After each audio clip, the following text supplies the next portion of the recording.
You may have already begun to pick up on a theme in today's service. It is about action. It is about rising above apathy and listlessness and participating. That can sound dire.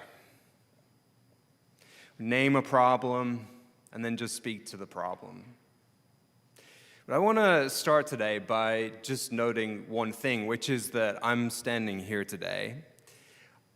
And some of you know that I was out last week. I managed to contract COVID. I have no idea how, but I did, and that was that.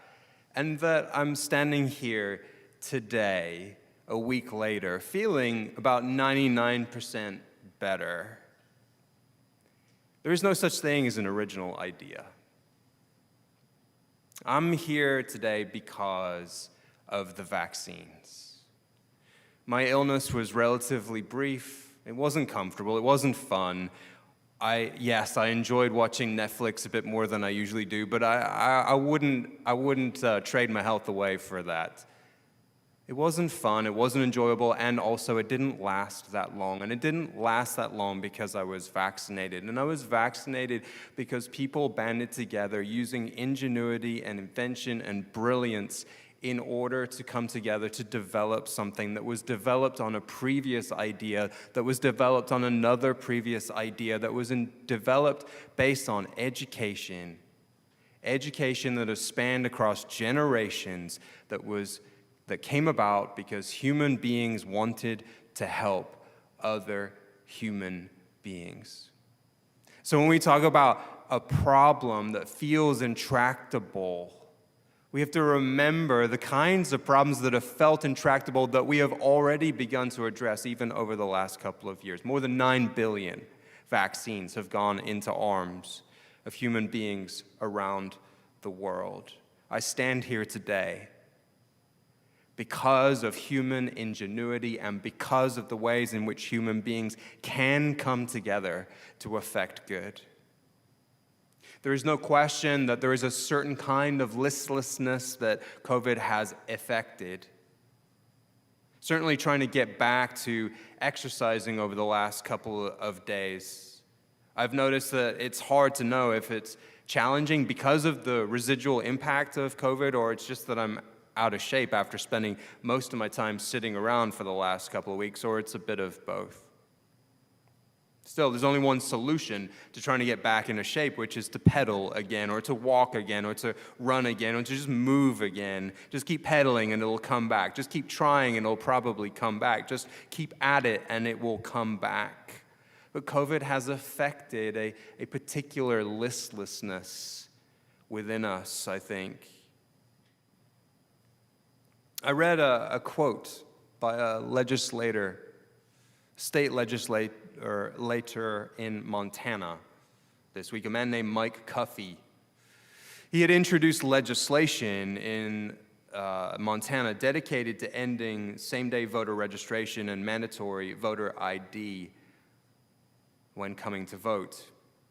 Mr. Cuffey said this: "There were concerns from a lot of my constituents about voting issues.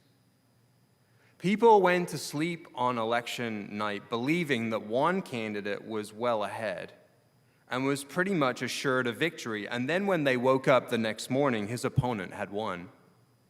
And some people still believe there was something funny there. I don't. I didn't then and I don't now.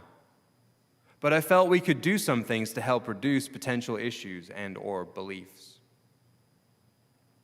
Now, I don't know about you, but I don't remember election night being like that at all. I remember going to bed surprised that everything seemed to hang in the balance, and that when I woke up the next morning, everything still seemed to hang in the balance.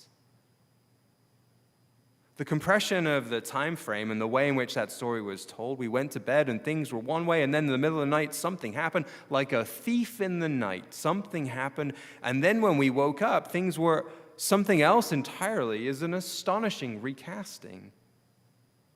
And so, legislation has been introduced at the state level in lots of places to assure people or reassure people based on something that didn't actually happen, which is a curious way to do things. Personally, in a vacuum, it's no problem for me. It's no problem for me if you want to introduce laws like this. You want ID? I got ID. I got lots of ID. You want me to register in advance? I already did that. You want to get rid of drop boxes? Fine. I'll walk right over there to Buzz Aldrin Middle School, my polling place, and vote. No problem. But what rankles, and I think what upsets many of you too, is not so much that restrictions are being passed based on something that never happened, but also that in a country that prides itself on democracy, those who wish to introduce restrictions so rarely seem interested in the other side of the coin. That if we want to make elections secure, that's okay, but it is incumbent in our democracy to then ensure that everything is done to have as much voter participation as possible. You need same-day ID? Then make sure ID is easy to get. You want everyone at the polling place physically? Then make sure it's easy to get to, and people don't lose income by going and putting their jobs and their families at risk by having to wait in line for 4 or 5 hours to pull the lever. You want security, you must also provide for access in a democracy.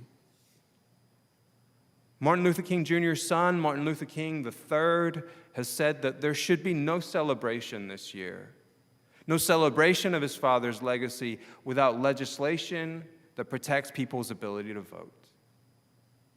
Presumably because we are caught in an inescapable network of mutuality. Whatever affects one directly affects all indirectly. This is my incredibly simple point this morning. We have to act. And we have to act even though it may not feel like our hour has come. And there's all sorts of reasons why we would feel like our hour has not come. COVID is here. I feel this listlessness.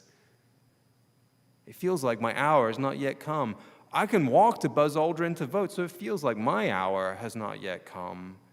People who are being disenfranchised, well, I'm not getting out much, so I can't see them easily, so my hour has not yet come. Congress is enmeshed in a stalemate. What can you do? It's the way it is. My hour has not yet come. Kirsten Sinema says that she won't bend on the filibuster, so what can you do? My hour has not yet come. And aren't there so many other problems anyway? So many other issues, including our own. My hour has not yet come. And yet this weekend of all weekends, what did Martin Luther King Jr. work for, and march for, and protest for, and act for? Voting was the baseline, the most foundational of rights to be secured in a democratic republic.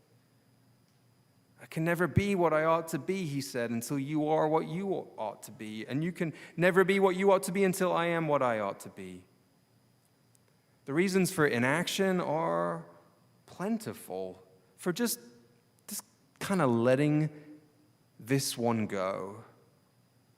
My hour has not yet come. But maybe it has. Can you write or call or email? Join with our children from learning centers this morning in acknowledging that some things just cannot wait. Martin Luther King Jr.'s holiday, according to his own, should not be about relaxation but action. No celebration without legislation. In the link there will appear, in the chat there will appear a link that if you scroll down after clicking that link, you will be provided with a variety of suggestions for taking action, including providing a template for a letter to our senators in New Jersey. You can write your own, you can use that one, you can make a call, you can send your own note, you can draw a picture. But this Martin Luther King Jr. weekend, will you make it known? And will you make it known in the chat? That your hour has come, and you see that, you feel that, and you know that. Your hour has come to say something of hope for a better tomorrow, for a better union, for a better nation, where everyone's voice can count. Peace be with you all.